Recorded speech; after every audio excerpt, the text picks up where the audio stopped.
I'm Michael Chitwood, and we are going to talk about 7 important things that every minister and pastor and even church leaders should know. These 7 important things are going to change the way that you operate your church, and then you'll know that you're in compliance. Let's begin. The first thing I want to talk to you about is the fact that each minister and Christian worker that meets the requirements are allowed to receive a major tax benefit. And that benefit is called a housing allowance. Many of you have heard that for years, and I've taught it all over the nation now for 50 years, I guess, and ministers seem to don't understand how housing allowance, or what people call parsonages or manse, actually operate. I'm going to explain that to you in this today. First of all, you need to know a few facts about housing. Number 1, housing allowance cannot be received unless a person receives a salary.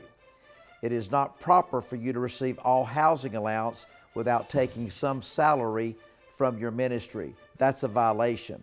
Number 2, you cannot receive and offset your housing to your secular job if you're bivocational.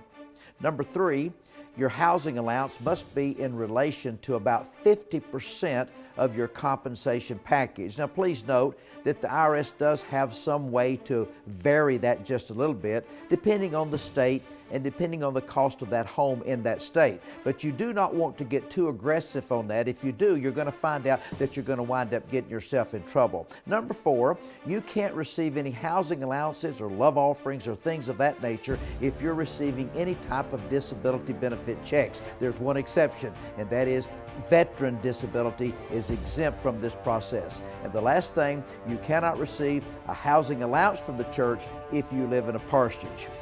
On the next program, I'm going to be talking to you about the 12 things that you can take that will make up your housing allowance.